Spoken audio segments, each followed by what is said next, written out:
बिस्मिल्लाहिर्रहमानिर्रहीम। हमारा आज का टॉपिक है, हमने लास्ट टाइम में रूल ऑफ लॉ के बारे में कुछ पढ़ा था, उसकी डेफिनेशंस और उसके मीनिंग्स और उसके बेसिक प्रिंसिपल्स हमने डिस्कस किए थे।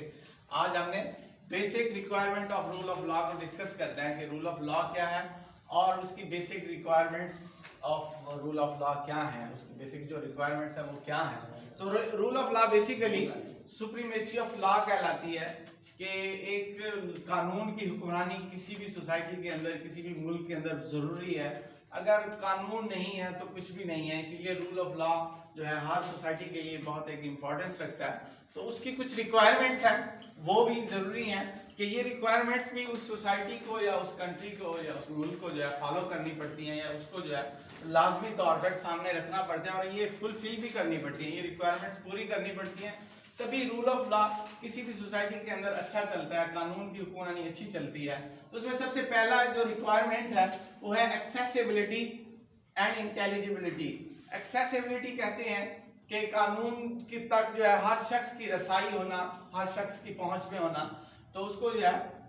एक्सेसिबल होना चाहिए, कानून को क्लियर होना चाहिए, इंटेलिजिबल होना चाहिए, उसके जो फैसले हैं वो मुदब्बिराना होने चाहिए, कानून जो है उसमें अक्ल और फहम फरास भी हो, इंटेलिजिबिलिटी भी हो कानून के अंदर और हर शख्स की पहुंच में भी हो। ऐसे ही हो कि अगर आपको किसी भी जगह पे प्रोटेक्शन की जरूरत है तो फौरन आप 15 पे कॉल करें तो फौरन पुलिस पहुंचे और आपकी जो मुश्किलात हैं उसको फौरन दूर करने की कोशिश करें। तो ये एक्सेसिबिलिटी और इंटेलिजिबिलिटी कानून के अंदर जरूरी होनी चाहिए, लॉ के अंदर, ये उसकी फर्स्ट रिक्वायरमेंट है। इसके बाद नंबर 2 पे है रिप्रेजेंटेटिव गवर्नमेंट।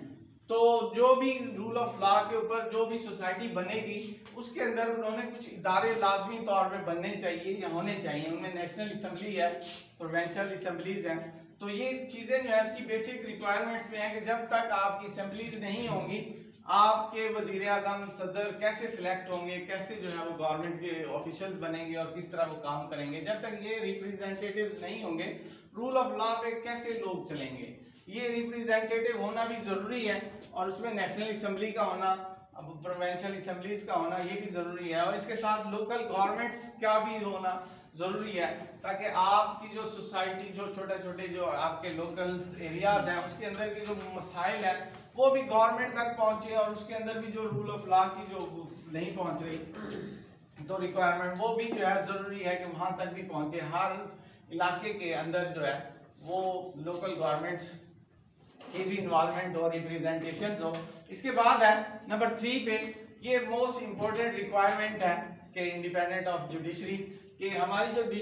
जुडिशरी है, किसी भी सोसाइटी की जुडिशरी या किसी मुल्क की जो जुडिशरी है उसको इंडिपेंडेंट होना चाहिए, आज़ाद होना चाहिए, आज़ादाना फैसले करने चाहिए, किसी के दबाव में नहीं आए, किसी भी गवर्नमेंट ऑफिशियल्स के दबाव में ना आए, किसी गवर्नमेंट इंस्टीट्यूशन के दबाव में ना आए, अपने फैसले जो हैं वो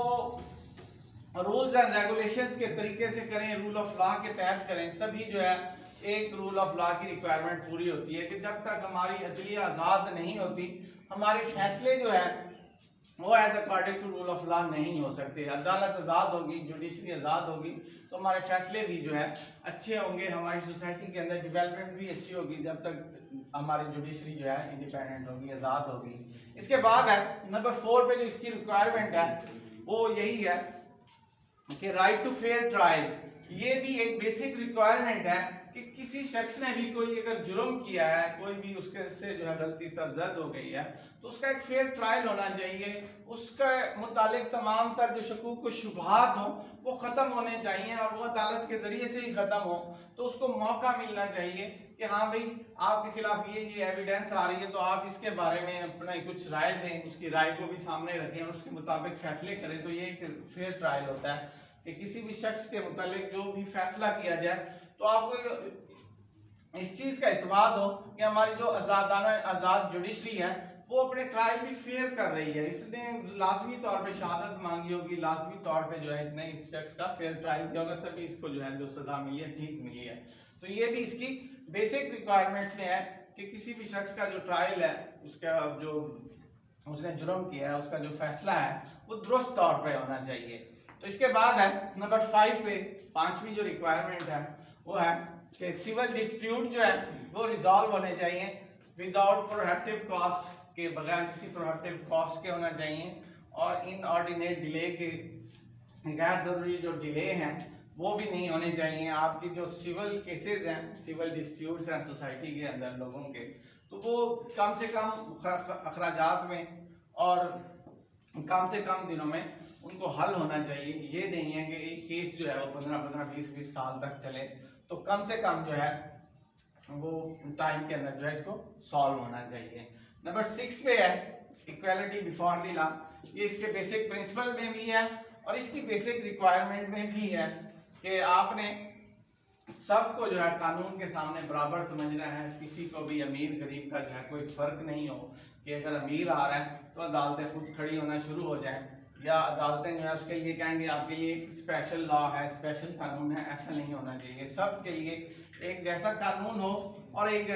ही कोर्ट्स हो, चाहे वो अमीर हो या गरीब हो, कोई भी हो, बड़ा हो या छोटा हो, उसके लिए जो है उन्होंने एक जैसा ही कानून रखना है, एक जैसी कोर्ट्स के अंदर प्रोसीजर रखना है और एक उसी तरह ही चलाना है। तो ये इक्वालिटी बिफोर द लॉ भी जो है उसकी basic requirement of rule of law है। इसके बाद नंबर 7 पे है आपके बेसिक ह्यूमन फ्रीडम्स भी जो है, ये भी जो है बेसिक रिक्वायरमेंट्स हैं, बेसिक रिक्वायरमेंट्स हैं रूल ऑफ लॉ की, कि आपको जो फ्रीडम्स चाहिए बेसिकली तौर पे, आपने अपनी जॉब पे जाना है, आना है, आपको घर में जो है वो प्रोटेक्शन चाहिए। तो ये तमाम चीज़ें जो है वो बेसिक फ्रीडम्स हैं कि आप अपनी घर में फैमिली के साथ रहें तो किसी किस्म की कोई डिस्टर्बेंस ना हो, कोई चोरी डकैती के